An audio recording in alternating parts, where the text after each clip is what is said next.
I rise today to talk about the importance of unleashing American energy.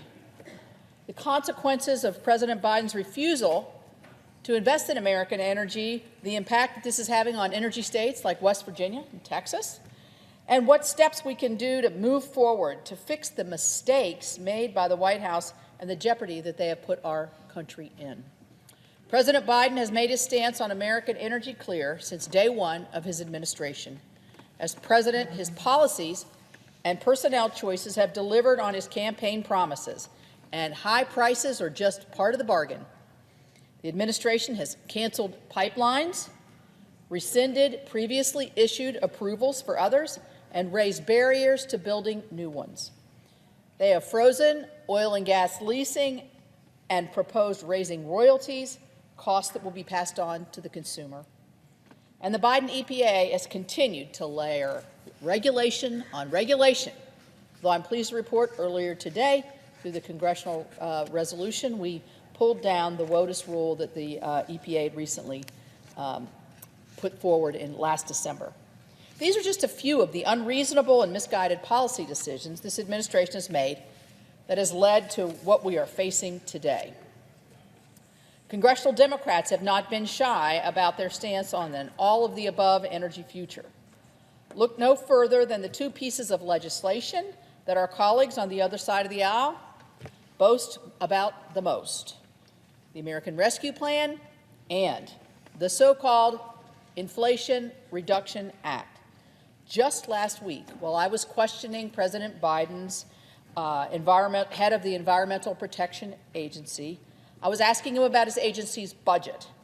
Administrator Regan admitted that because of the Inflation Reduction Act, coal capacity and natural gas generation will plummet in the future. This is the coal capacity. With the IRA, it's way down here below 50. If there had been no IRA, it would be somewhere here around the 80. So let me say that again.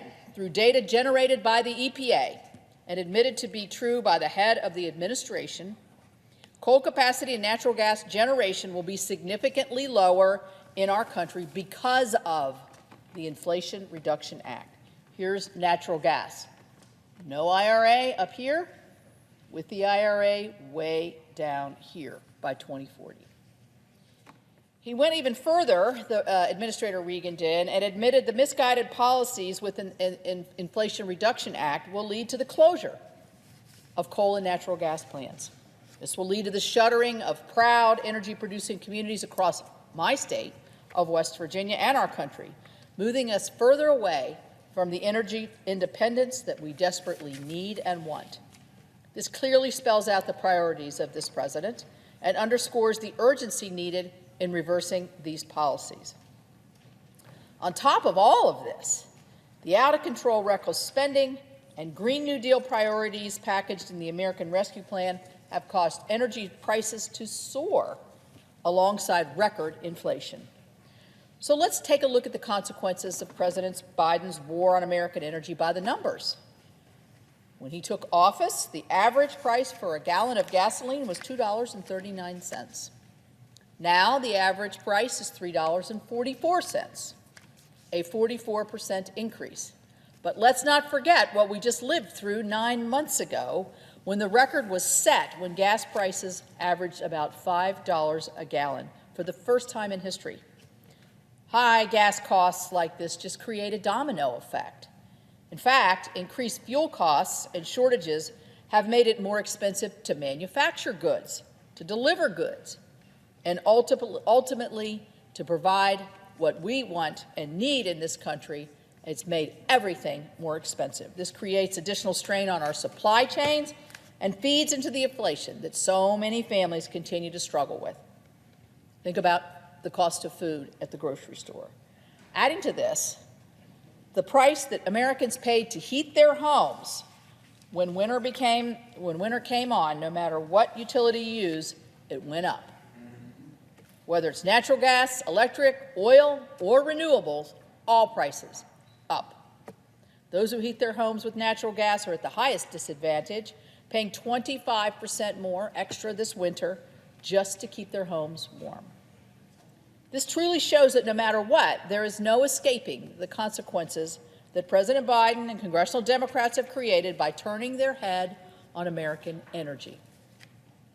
The good news is we know what we need to do to unleash American energy and move critical projects forward. Republicans and Democrats know it alike. We all know it. We must make genuine reforms to our nation's permitting and environmental review processes. For example, it should not take 7 to 10 years to permit a mine or a large transportation project in the United States. It should not be typical for endless legal challenges to be filed one after another for the sole purpose of postponing and ultimately killing key energy projects. And projects that create jobs, produce energy of all kinds, and drive down costs should not be delayed or stopped because of burdensome regulations. The current system hamstrings states and employers who are trying to build anything here in the United States, and it needs to change. We need to provide regulatory certainty to our states. We need to expedite permitting and review processes while ensuring all environmental considerations are completed. We need to codify substantive environmental regulatory reforms and jumpstart key projects, like in my state, the critically important Mountain Valley Pipeline. Together, we should address Section 401 of the Clean Water Act. We should streamline the NEPA process with real deadlines for agency reviews, and we should limit judicial review to avoid endless litigation that delays and sometimes cancels projects. I want to be very clear when I say projects, I mean projects of any kind. That means both renewable and conventional sources of energy. We've made great strides in advancing cleaner energy sources, but without the ability to build and build quickly, we will not capitalize on that process. Unfortunately, at every turn, the Biden administration has made it harder for any of these projects to move forward. I mentioned earlier the Waters of the U.S. rule, the WOTUS rule. It significantly expands the federal government's authority when it comes to water sources across the country and will mean more people have to get more permits and deal with more red tape, many times on their own private farmland. Fortunately, we challenged that rule through a Congressional Review Act, and it passed in a bipartisan way, both the House and the Senate, and will go to the President's desk. It's up to him. Have you listened to the voices of the American people, or will you continue with these tactics that you've been doing? So, what we need to do, and why we need to do it, and how do we get it done? I've been saying all along that I believe the best solutions are going through regular order, bipartisan, through our committees, through Environment and Public Works, through the Energy Committee, through any other committee that has relevant actions towards permitting. It's where we can hear those who know these issues the best. We can formulate solutions, hash out our differences, and compromise. I believe that's the only way that we can get permitting reform across the line, and I'm willing to do whatever I can. I'm glad the House is taking a first swing at this and sending us a great starting point for how we can finally address America's broken permitting process and give a boost to energy production right here at home. There's no denying there's growing momentum in the Senate to get real, legitimate permitting reform across the finish line and signed into law. I've had many, many conversations.